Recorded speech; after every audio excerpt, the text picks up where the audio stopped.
Tengo 87 años y el otro día me llamó mi hija desde Sevilla. Vive allí con su marido y los críos. Bueno, críos ya tienen 20 y tantos, pero para mí siguen siendo críos. Me llamó con esa voz que usan los hijos cuando empiezan a preocuparse de verdad. Primero lo de siempre, que si estoy comiendo bien, que si me tomo las pastillas, que si he ido al médico. Yo le respondía que sí a todo, aunque alguna cosa se me olvidara de vez en cuando. Pero al final se quedó en silencio unos segundos y me lo soltó suave, como quien no quiere hacer daño. Papá, así no puedes seguir.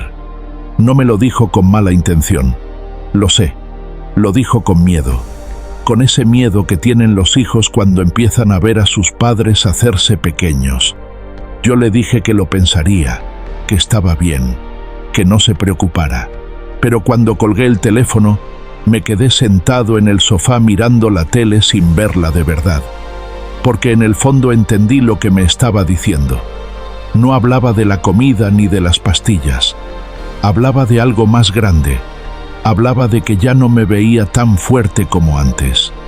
Y esa idea se me quedó dando vueltas en la cabeza toda la tarde. Yo sigo viviendo en Dos Hermanas, en el mismo piso de toda la vida. Aquí llevo 62 años. Vine recién casado con Lola, mi mujer, que en paz descanse. Hace 5 años que se fue. 5 años y 4 meses para ser exactos. Porque hay fechas que se te quedan clavadas para siempre, aunque uno no quiera. Los primeros meses después de que Lola faltó fueron los más raros de mi vida. Me despertaba por la mañana y durante un segundo, solo un segundo, pensaba que todo seguía igual, que iba a oler el café recién hecho, que iba a escuchar sus pasos por la cocina. Pero luego abría bien los ojos y lo único que había era silencio. Un silencio espeso, de esos que se te meten en el pecho. La casa sigue siendo la misma, sí. Los muebles, las fotos, las cortinas que ella eligió. Todo sigue en su sitio. Pero cuando falta la persona con la que compartiste la vida entera, el piso ya no suena igual, no huele igual, no se siente igual. Y uno aprende a convivir con eso, aunque nunca termine de acostumbrarse del todo. Después de aquella llamada, mi hija empezó a hablarme más en serio. Me dijo que teníamos que pensar en opciones. Primero lo dijo suave, que si irme con ellos una temporada, que si buscara a alguien que me ayudara en casa. Y luego, bajito, casi con vergüenza, soltó la palabra que yo no quería oír. Residencia. Residencias. Esa palabra se me quedó sonando rara en la cabeza. No porque sean malas, que algunas están muy bien, pero porque cuando te la dicen, sientes que de alguna manera te están poniendo una etiqueta, como si te estuvieran moviendo de sitio antes de tiempo. Yo no discutí. A mi hija no le gusta que le discuta cuando está preocupada. Le dije que sí, que lo pensaría, pero cuando colgamos, me quedé quieto en el sofá, con el mando en la mano, pensando en lo rápido que cambia la vida, porque yo todavía bajo por el pan, todavía me ducho solo, todavía leo mi periódico cada mañana. Y sin embargo, ya empezaban a hablar de moverme, de reorganizarme, de buscarme sitio, y ahí fue cuando por primera vez sentí ese pellizco raro en el pecho, el de saber que el tiempo no pasa en vano. Al final, acepté probarlo de irme unas semanas con ellos, para ver qué tal, me dijeron. Y la verdad, al principio estuvo bien. No voy a mentir. Me arreglaron el cuarto de invitados con mucho cariño.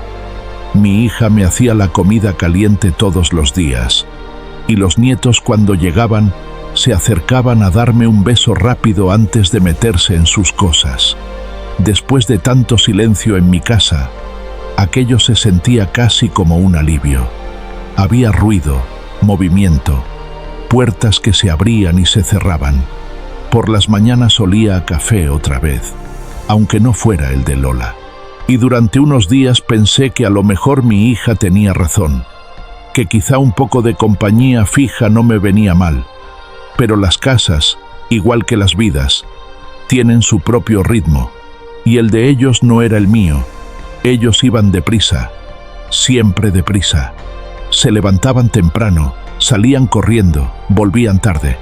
Los nietos vivían pegados al móvil.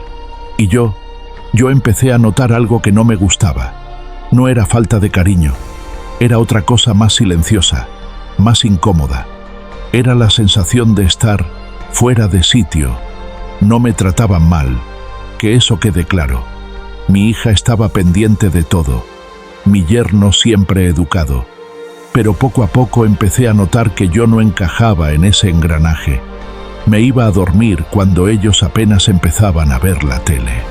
Me levantaba cuando la casa ya estaba vacía. Comía a las 2:30 porque era cuando tocaba, aunque yo siempre he comido a las 3. Tonterías, sí, pero son esas tonterías las que te hacen sentir en casa o de visita. Un día mi yerno me preguntó si necesitaba algo del súper. Lo dijo con amabilidad, sin mala intención, pero me lo preguntó con ese tono, el que se usa cuando alguien ya no puede valerse del todo. Y a mí eso me dolió más de lo que esperaba, porque yo siempre he ido solo al súper, siempre, incluso cuando Lola ya no podía salir. Ahí fue cuando lo entendí de verdad. Me estaban cuidando, sí, y cuidar es bonito, pero yo no quería convertirme todavía en alguien al que solo hay que cuidar. Yo todavía quería sentir que podía hacer mis cosas, que seguía siendo yo. A las 3 semanas les dije que me volvía. Mi hija se quedó preocupada, claro, pero yo le hablé con calma. Le dije que estaba bien, que necesitaba mi espacio, que prefería mi casa, y no mentía. El día que abrí la puerta de mi piso y me llegó ese olor a cerrado, a casa vieja, sentí un alivio que no te puedo explicar. Aquello era mío. Cada cosa estaba donde yo la había dejado. Nadie había movido nada. Nadie me preguntaba si ya había desayunado o si me había tomado la pastilla. Volvía a ser el dueño de mis silencios y de mis horarios. Pero también te digo una cosa, la libertad a los 87 no pesa igual que a los 50. Me cansaba más. Subir la compra ya no era tan fácil. Había días en que el cuerpo no respondía igual.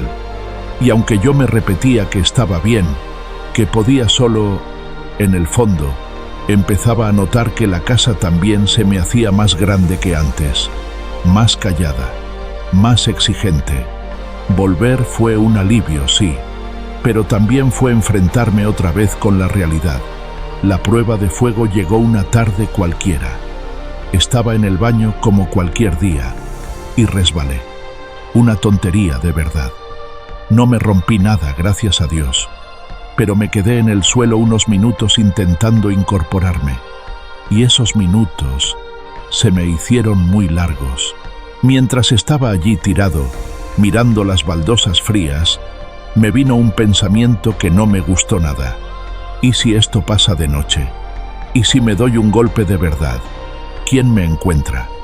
Porque una cosa es querer ser independiente, y otra muy distinta es ignorar la realidad. Aquella caída no me dejó moratones grandes, pero me dejó algo más profundo. Me dejó pensando. Mi hija volvió a insistir con lo de buscar ayuda por horas. Esta vez no me negué tan rápido, porque el susto te baja el orgullo un par de escalones. Y aunque yo seguía queriendo mi vida a mi manera, ya no podía hacer como si el tiempo no estuviera pasando por mí. Así fue como llegó Patricia, una señora ecuatoriana, muy educada, muy trabajadora. No tengo ni una queja de ella como persona. Venía unas horas, me ayudaba con la limpieza, con la compra, con lo que hiciera falta. Sobre el papel, todo perfecto, pero dentro de mí, algo no terminaba de encajar. Ver a alguien abriendo mis armarios, moviendo mis cosas, reorganizando mi cocina, me producía una incomodidad difícil de explicar. No era culpa suya, era cosa mía. Sentía que mi casa dejaba de ser del todo mía. Además estaba el tema del dinero. Con mi pensión voy justo.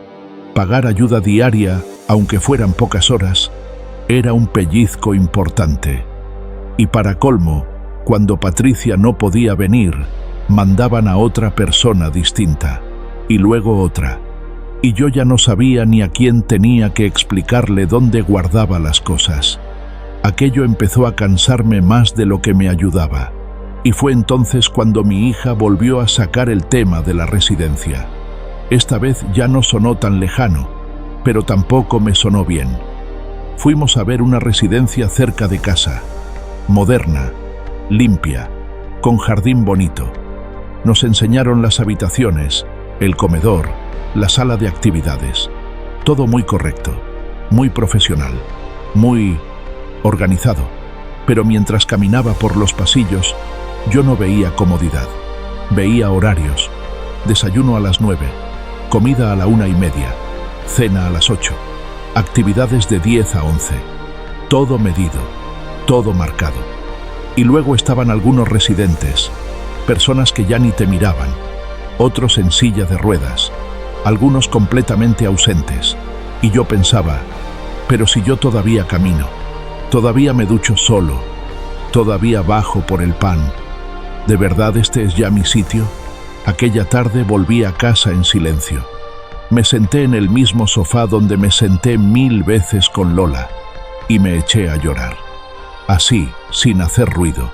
Lloré de pura impotencia, porque ninguna opción me convencía, porque sentía que el mundo se estaba reorganizando, sin preguntarme si yo estaba preparado para eso. Y entonces pasó algo que no estaba en ningún plan. Una mañana bajé a por el pan, como siempre. En el portal me crucé con Laura, la vecina del segundo. 30 y pocos años, 2 niños pequeños y siempre corriendo de un lado a otro. Ese día la vi desbordada, uno en el carrito, el otro llorando, el móvil sonando. Me paré casi sin pensar y le pregunté si necesitaba ayuda. Al principio dijo que no, por educación, pero al final me confesó que tenía que llevar al pequeño al médico y no sabía qué hacer con el mayor. Y no sé por qué, pero me salió solo decirlo. Si quieres, el niño se puede quedar conmigo un rato. Así llegó Hugo a mi casa, rubio, flaco, lleno de mocos, y con una energía que llenó el piso en 5 minutos. Le puse los dibujos, le di unas galletas y me senté a su lado. Y fue raro, pero fue bonito, porque hacía años de verdad, que no sentía mi casa tan viva.